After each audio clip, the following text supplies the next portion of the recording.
Dalam dunia di mana kekuasaan sering diwarisi, seorang pria telah membangun kekaisarannya sendiri dari awal, dimulai hanya dengan tekad dan ambisi. Inilah saga Roman Abramovich, seorang anak laki-laki dari sudut terpencil dan dingin di Rusia, yang menantang segala rintangan untuk menjadi salah satu oligarki paling kuat dan misterius di planet ini. Dari kekurangan hingga kekuasaan, dari kekosongan hingga keabadian. Perjalanan Abramovich bukan hanya tentang naik kekayaan, tetapi juga tentang sebuah cerita bertahan hidup di zaman yang kacau, menguasai permainan yang sedikit yang sanggup memahaminya. Dari ketahanan setelah runtuhnya Uni Soviet hingga menguasai sektor industri yang menguntungkan di Rusia, Abramovich membangun kekaisaran dan mengubah konsep miliarder. Mari kita telusuri kisah tak terungkap Roman Abramovich, sang miliarder yang melangkah dari seorang yatim piatu, terpinggirkan menjadi penguasa minyak, baja, dan olahraga Rusia. Muncul dari asal-usul sederhana, namun ia memiliki sesuatu yang lebih berharga, pikiran yang tajam, visi ambisius, dan tekad yang tak kenal lelah untuk bertahan. Roman Abramovich naik menjadi salah satu oligarki paling menonjol dengan membangun kekayaannya di sektor minyak dan aluminium. Pada akhir tahun 1990-an, ia sudah menjadi seorang miliarder. Koneksi-koneksi dengan pemimpin politik membantunya menavigasi lanskap bisnis yang rumit di Rusia, memberinya akses ke aset-aset negara yang menguntungkan. Namun, Abramovich tidak hanya terbatas pada bisnis. Ia menjadi sosok berpengaruh dalam masyarakat dan budaya Rusia. Namun, transformasi ini tidak terjadi dengan cepat. Karena latar belakangnya yang sederhana, Roman Abramovich harus menghadapi tantangan dan membuat pilihan bijak dalam perjalanannya menuju menjadi salah satu magnat paling berpengaruh di Rusia. Mari kita telah tahun-tahun awal yang penuh tantangan dalam kehidupannya untuk lebih memahami kesulitan yang dihadapi oleh yatim piatu miskin yang menjadi pria terkuat dan terkaya di dunia. Dilahirkan dalam kemiskinan pada 24 Oktober 1966 di Saratov, sebuah kota di sepanjang sungai Volga, kehidupan Abramovich dimulai dengan rintangan.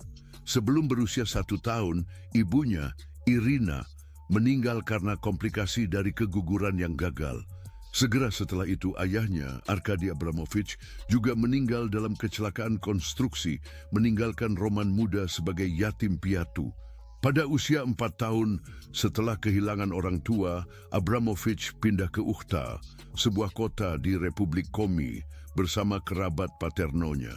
Di wilayah terpencil dan menantang di utara Rusia itulah paman paternonya, Lev Abramovich, dan kemudian kerabat lainnya membesarkannya. Hidup di Uni Soviet, terutama di kota kecil dan terpencil seperti Ukhta, sulit karena keterbatasan sumber daya dan iklim ekstrem. Tahun-tahun awal Abramovich ditandai oleh keterbatasan, sebagaimana nilai-nilai komunis pada saat itu. Namun juga membangkitkan jiwa kewirausahaannya karena kurangnya sumber daya. Pada awal tahun 1980-an, saat mencapai usia dewasa, ketika Uni Soviet sedang merosot, ia memutuskan untuk mendaftar di Institut Teknik Transportasi Negara Moskow. Namun, akademi tidak cukup bagi Abramovich yang semangat kewirausahaannya sudah ada. Ia meninggalkan studinya, memilih jalan yang tidak pasti, namun berpotensi besar. Selama masa remaja Roman, Uni Soviet berada di ambang kehancuran. Tirai besi meredup dan kesempatan berbahaya baru mulai muncul. Itu adalah saat yang penuh ketidakpastian ketika perjalanan Abramovich mulai berubah. Pada tahun 1988, ia mulai dinas militer wajibnya di Angkatan Darat Uni Soviet. Meskipun tidak bermaksud membuat karier militer, ia memanfaatkan waktu di militer untuk mengembangkan etika kerja, keterampilan bertahan hidup, dan kemampuan untuk kelak melayaninya. Kehidupan militer Uni Soviet sangat ketat dan sering kali mempermalukan, Tetapi bagi Abramovich, itu adalah tempat yang subur untuk mengakui sisi keterampilan penting yang akan membantunya maju dalam industri dan wirausaha di Rusia. Runtuhnya Uni Soviet pada tahun 1991 membuka pintu bagi banyak orang, namun hanya mereka yang berani dan bersedia mengambil risiko yang akan mendapat manfaat. Abramovich memiliki sifat-sifat itu. Tak lama setelah runtuhnya Uni Soviet, ia pindah ke Moskow, melihat peluang di tengah kekacauan yang akan datang. Waktunya telah tiba baginya. Liberalisasi ekonomi yang diperkenalkan oleh Mikhail Gorbachev dalam perestroika memungkinkan pendirian perusahaan swasta, dan Abramovich dapat memanfaatkan perubahan itu. Dengan investasi kecil dari tabungan pribadinya dan pinjaman kecil, ia memulai bisnis, mulai dari menjual bebek plastik dan produk konsumen lainnya. Pada awalnya ia bukan seorang pengusaha, ia adalah pedagang keliling, menawarkan mainan plastik di jalan-jalan Moskow. Namun itu adalah awal, dan dalam pengalaman-pengalaman awal tersebut, Abramovich belajar sesuatu yang segera menjadi kebenaran universal. Permainan telah berubah, dan mereka yang bersedia mengambil risiko dapat menuai imbalan besar. Pengalaman pertama ini, meskipun sederhana, menandai awal dari kenaikan luar biasa kekayaan.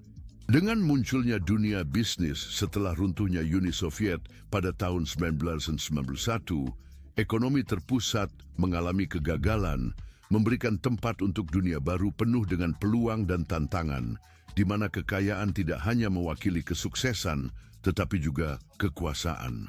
Dalam realitas baru ini muncul kelas baru pengusaha Rusia yang dikenal sebagai oligarki. Untuk lebih memahami siapa mereka, penting untuk mengakui bahwa mereka adalah individu kaya yang memiliki pengaruh politik yang signifikan, terutama di sektor-sektor kritis bagi ekonomi suatu negara.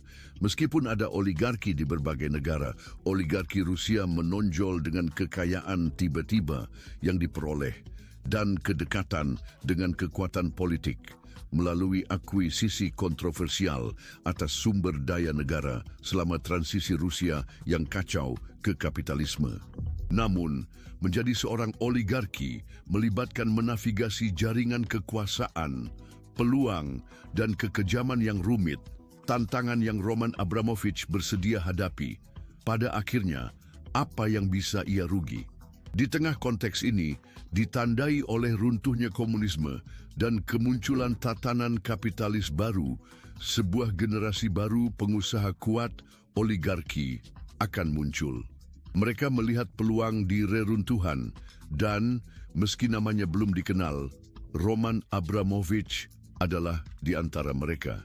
Selama singkatnya di Angkatan Bersenjata Uni Soviet, Abramovich akan mengasah keterampilan bisnisnya dengan melakukan negosiasi bahan bakar ilegal, mendapatkan pengetahuan tentang ekonomi informal, dan prinsip-prinsip dasar perdagangan di konteks yang menantang.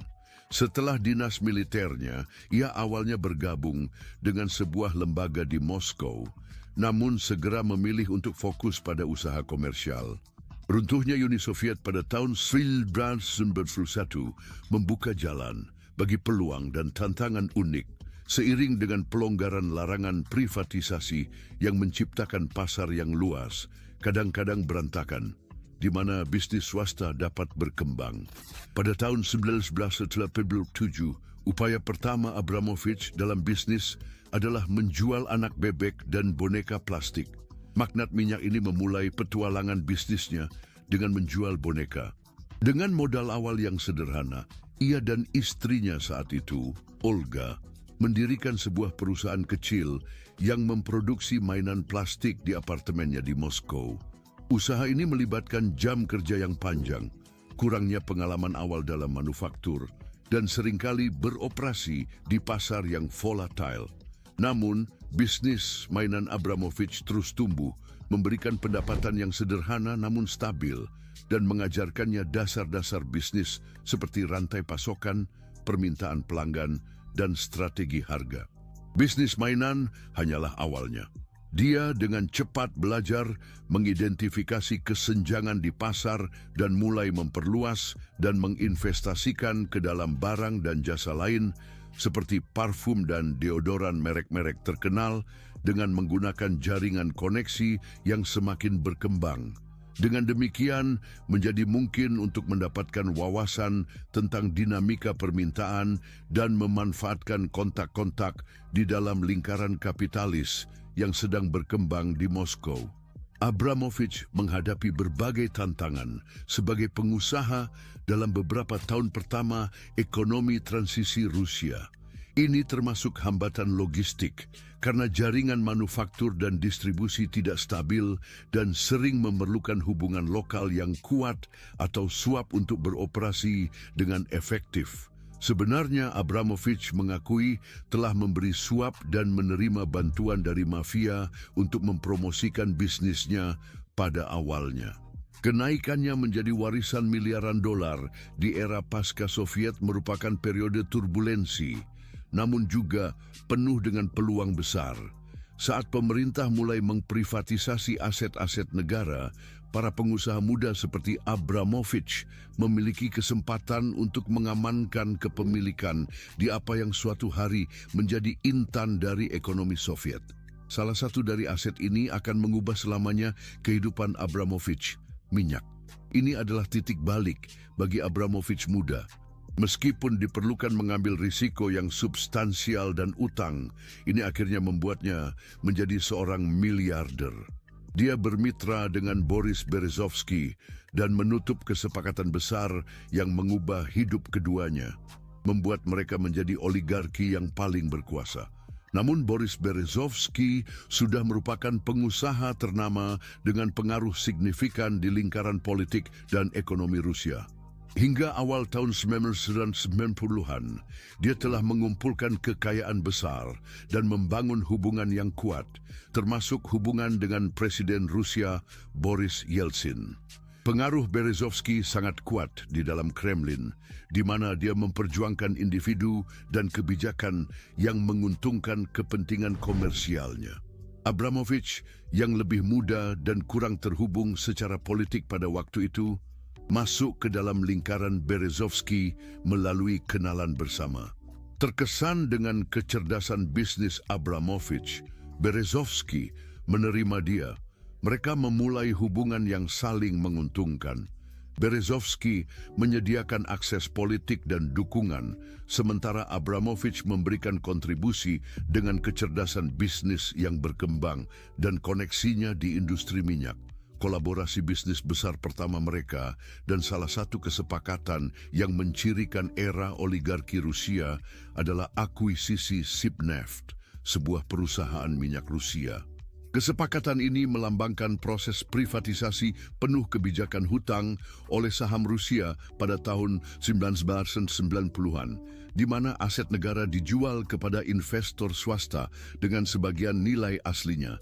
Pada tahun 1995, dengan pengaruh politik Berezovsky dan kecerdasan keuangan Abramovich, mereka berhasil memperoleh mayoritas saham di Sibneft sekitar US 101 juta, meskipun nilai perusahaan bernilai miliaran.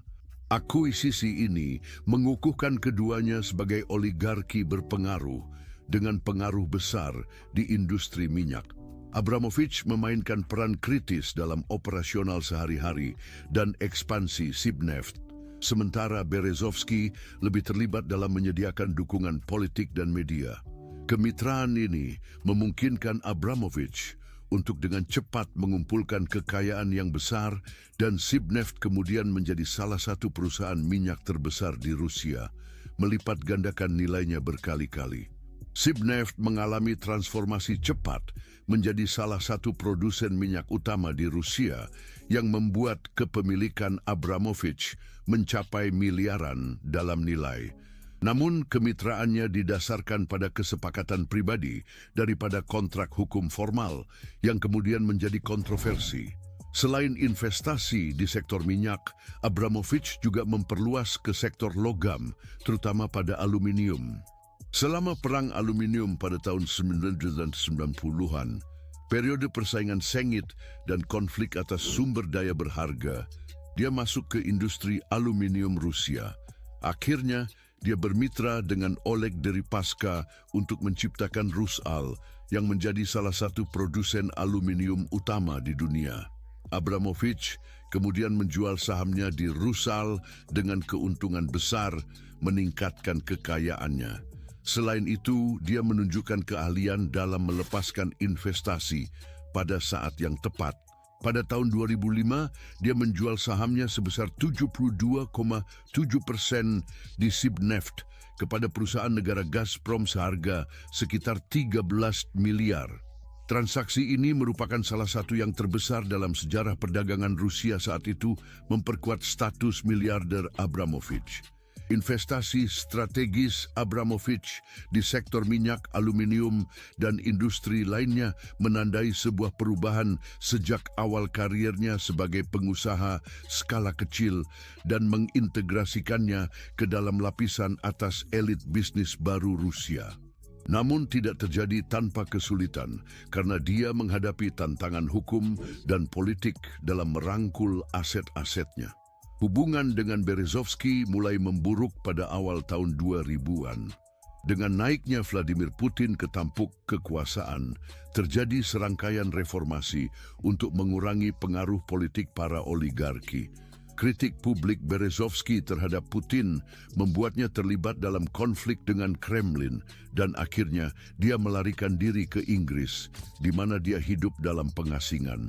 Di sisi lain, Abramovich berhasil mempertahankan pengaruhnya di Rusia dengan lebih erat mendukung pemerintahan Putin dan menghindari terlibat langsung dalam politik.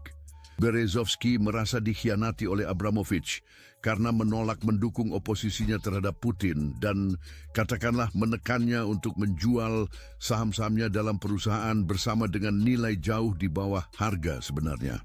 Berezovsky mendakwa bahwa dia dipaksa untuk menjual sahamnya di Sibneft kepada Abramovich dengan harga yang jauh lebih rendah dari yang seharusnya, yang dibantah oleh Abramovich dengan menyatakan bahwa dia telah memperhitungkan Berezovsky dengan adil. Pada tahun 2011, Berezovsky mengajukan gugatan terhadap Abramovich di Pengadilan Tinggi Inggris, mencari lebih dari 5 miliar sebagai kompensasi. Dia menuduh Abramovich melakukan intimidasi dan pengkhianatan, menyatakan bahwa Abramovich telah menipunya terkait bagian yang adil dalam keuntungan dari Sibneft. Abramovich berargumen bahwa Berezovsky tidak pernah menjadi pemilik sah dari Sibneft, melainkan seorang mentor politik yang menerima dukungan finansial sebagai imbalan perlindungan politik. Sidang yang dilaksanakan pada tahun 2012, termasuk salah satu yang terbesar dan termahal dalam sejarah Britania Raya, berlangsung selama beberapa bulan dan menyelam dalam dunia gelap oligarki Rusia. Kasus tersebut diputuskan mendukung Abramovich, dengan pengadilan menyimpulkan bahwa Berezovsky tidak dapat memberikan bukti kepemilikan yang memadai dan bahwa tindakan Abramovich tidak ilegal. Kekalahan di pengadilan merupakan pukulan berat bagi Berezovsky yang sudah menghadapi kesulitan keuangan. Pada tahun 2013, ia ditemukan meninggal di rumahnya di Inggris dalam keadaan misterius, dengan penyelidikan resmi menghasilkan keputusan terbuka. Di sisi lain, Abramovich terus maju sebagai pengusaha. Dari latar belakang yang sederhana hingga kekayaan di bidang logam, dia mempertahankan kekayaannya dan memperluas asetnya, termasuk investasi besarannya di klub sepak bola Inggris Chelsea, sebuah hidup sebagai miliarder internasional. Melalui bisnis di sektor minyak dan investasi strategis, dia naik dari yatim piatu menjadi oligarki miliarder. Meskipun kekayaannya yang melimpah, dia masih relatif tidak dikenal di dunia barat sampai dia fokus pada Chelsea Football Club. Pada saat itu, Chelsea adalah klub dengan sejarah yang kaya, tetapi menghadapi kemunduran finansial. Chelsea tidak memenangkan Liga Inggris sejak tahun 1955 dan nyaris bangkrut. Mereka membutuhkan penyelamat. Abramovich melihat peluang itu dan tidak menyia-nyiakan. Pada tahun 2003, dia menggegarkan dunia olahraga dengan membeli Chelsea Football Club seharga 140 juta. Pada saat itu, Chelsea bukanlah raksasa Eropa yang kita kenal sekarang. Bagi Abramovich, pembelian ini bukan hanya tentang olahraga. Ini tentang status, pengaruh, dan ambisi. Dia siap untuk berinvestasi dengan berat dan tanpa syarat, sesuatu yang belum pernah terjadi sebelumnya dalam sepak bola Inggris. Kedatangannya menandai era baru bagi Chelsea dan dunia olahraga, menjadi salah satu dari sedikit miliarder asing pertama yang memiliki klub besar di Eropa, memulai tren yang akan mengubah olahraga untuk selamanya. Abramovich mencari kesuksesan yang cepat dan signifikan. Dalam beberapa bulan, Roman Abramovich menginvestasikan lebih dari 100 juta, merekrut bakat-bakat terkemuka dari seluruh Eropa dan membentuk tim yang menjadikan Chelsea sebagai kekuatan di Inggris dan Eropa. Untuk pertama kalinya, seorang pemilik klub sedang mengubah aturan permainan dengan tingkat investasi yang belum pernah terjadi sebelumnya.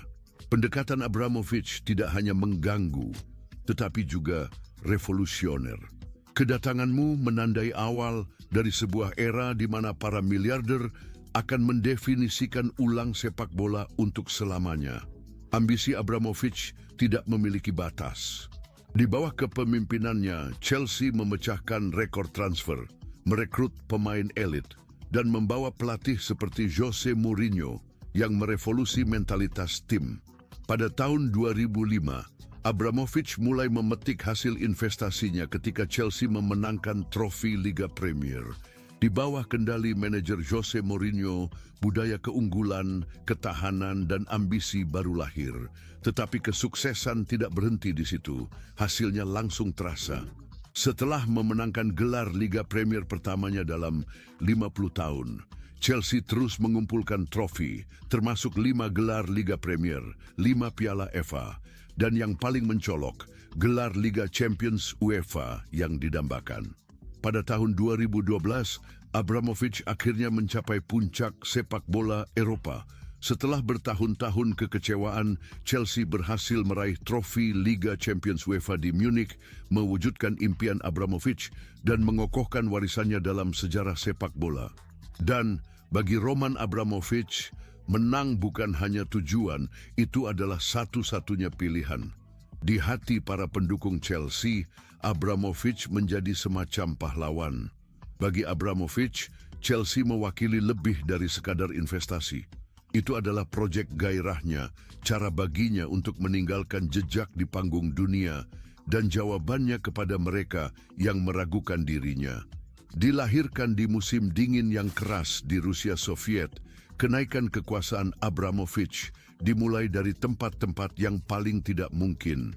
Dari asal-usul yang sederhana, ia membangun sebuah kekaisaran yang merangkul industri dari minyak dan gas hingga logam, dan akhirnya ke mewah dan olahraga. Kekayaannya diperkirakan hampir USD 10 miliar pada tahun 2024. Namun demikian, kehidupan pribadi Roman Abramovich telah sama menariknya dengan perjalanan bisnisnya dan sering menjadi headline, terutama karena pernikahan-pernikahan dan dinamika keluarganya yang banyak.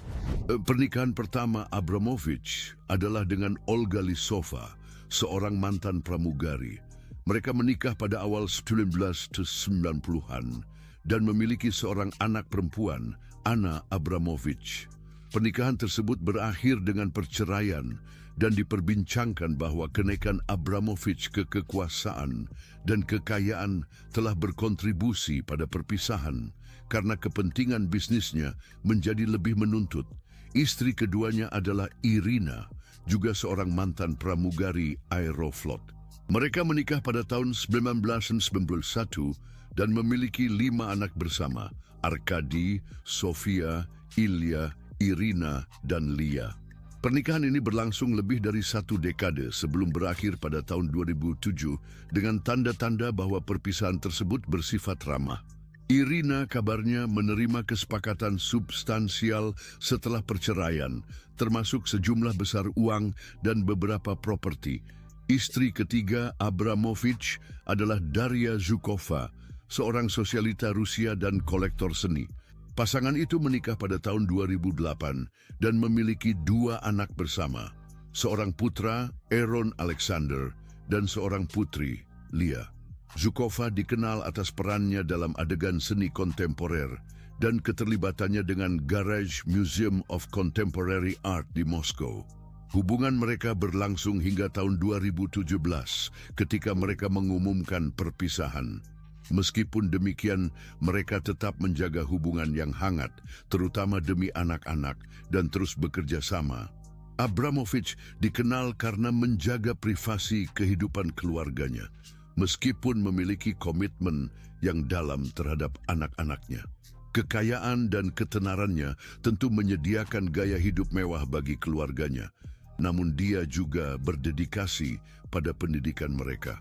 Anak-anaknya dididik di institusi terkemuka di Rusia dan luar negeri, dan pengaruhnya dalam dunia seni, terutama melalui mantan istrinya Daria Zhukova, juga berkontribusi pada eksposisi mereka dengan masyarakat elit dan dunia seni global.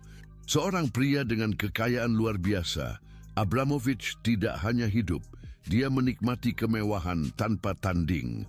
Portofolio propertinya yang luas menyerupai peta lokasi paling eksklusif di dunia.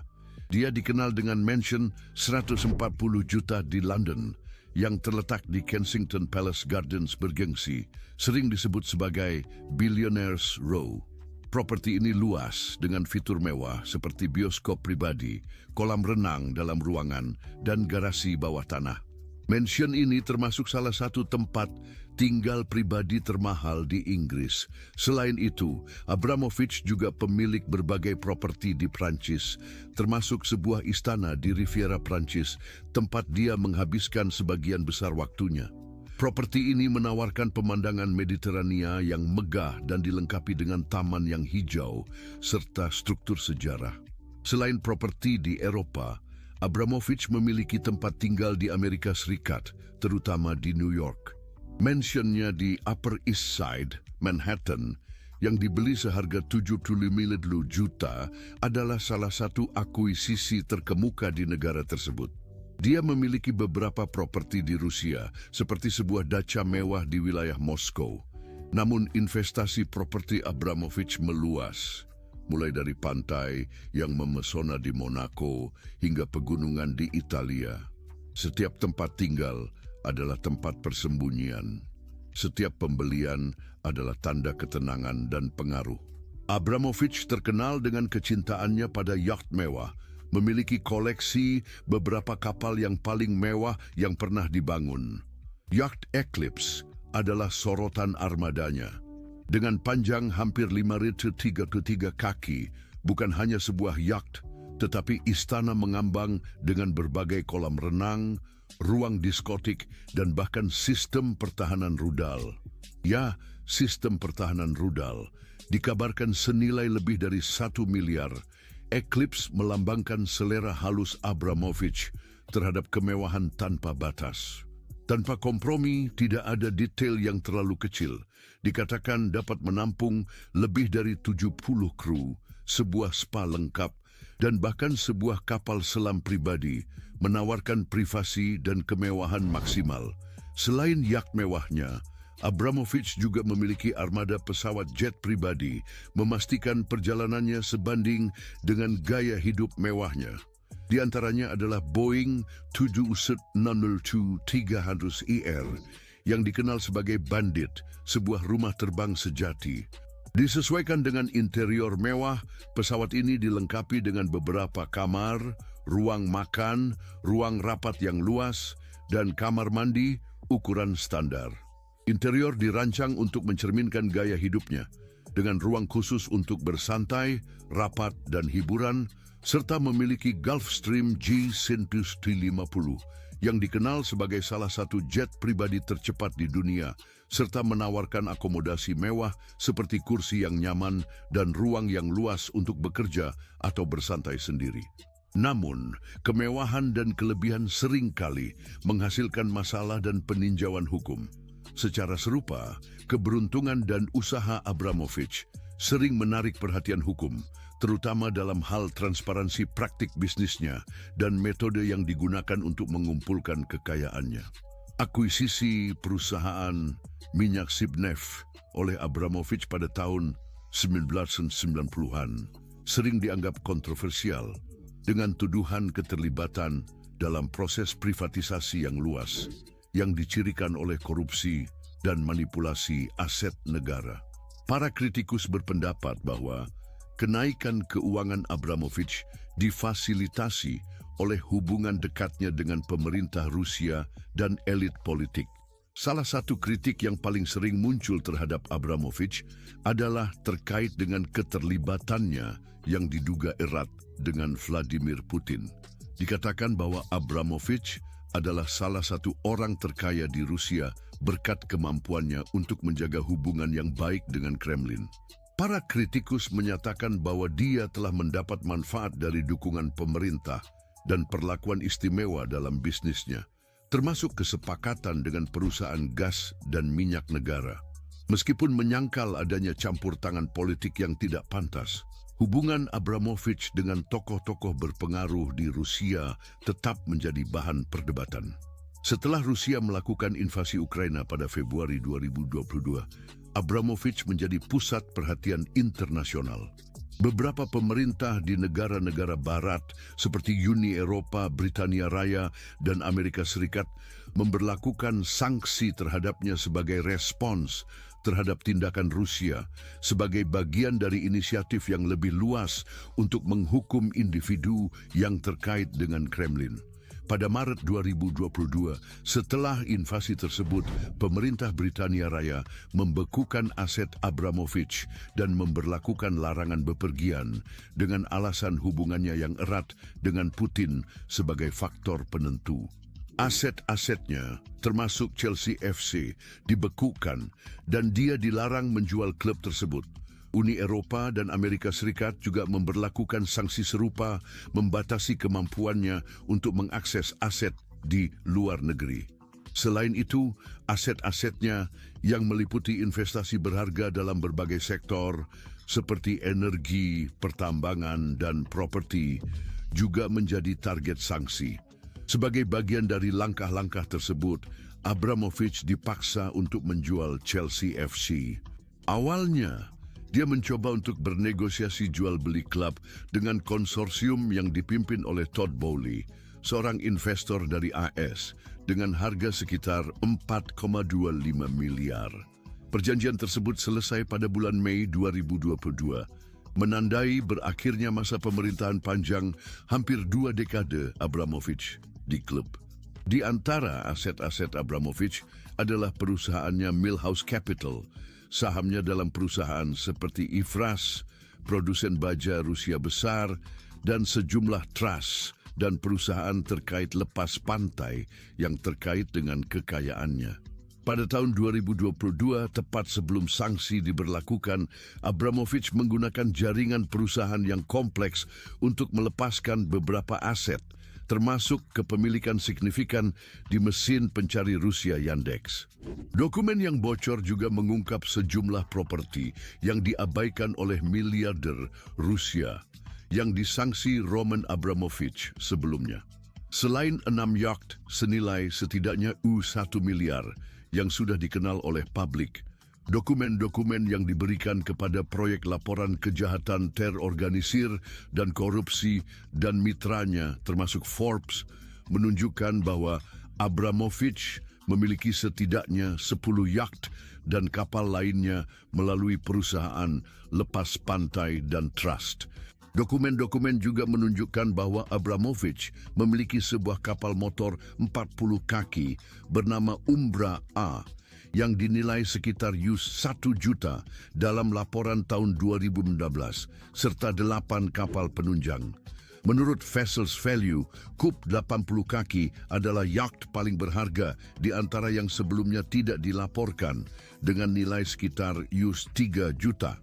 Setelah sanksi diberlakukan, Abramovich telah berusaha mengonversikan beberapa asetnya. Yacht mewahnya Eclipse pernah singgah sebentar di beberapa lokasi sebelum meninggalkan perairan Eropa. menunjukkan upayanya untuk melindungi aset mewahnya. Meskipun inisiatif filantropiknya yang meliputi sumbangan untuk rumah sakit anak-anak, program pendidikan, dan seni, warisan Abramovich dipertanyakan karena asal-usul kekayaannya dan keterkaitan politiknya. Sanksi dan proses hukum telah meningkatkan penyelidikan atas situasi keuangan Abramovich, mengguncangkan warisannya. Abramovich terus menghadapi tantangan hukum baik di pengadilan Rusia maupun internasional. Saat sanksi-sanksi terus berlanjut, saat ini sedang dibahas nasib aset yang tersisa dan apakah dia akan berhasil mendapatkan kembali sebagian dari kekayaan atau pengaruhnya. Meskipun kontroversi yang melibatinya, terutama mengenai hubungannya dengan pemerintah Rusia dan pertanyaan tentang kekayaannya, pengaruh Abramovich dalam bisnis dan olahraga tidak boleh diremehkan. Kehidupan pribadinya yang kompleks, dengan beberapa pernikahan dan anak-anak, hanya meningkatkan misteri di sekitar sosok multifaset dari salah satu miliarder paling misterius di dunia. Namun, perjalanan hidupnya dari masa kecil yatim piatu di sebuah kota terpencil hingga menjadi magnat bisnis global tetap menjadi kisah yang menginspirasi dan memikat tentang ambisi dan ketekunan. Jika Anda menyukai video ini, periksa kartu lainnya di layar Anda untuk konten lebih lanjut.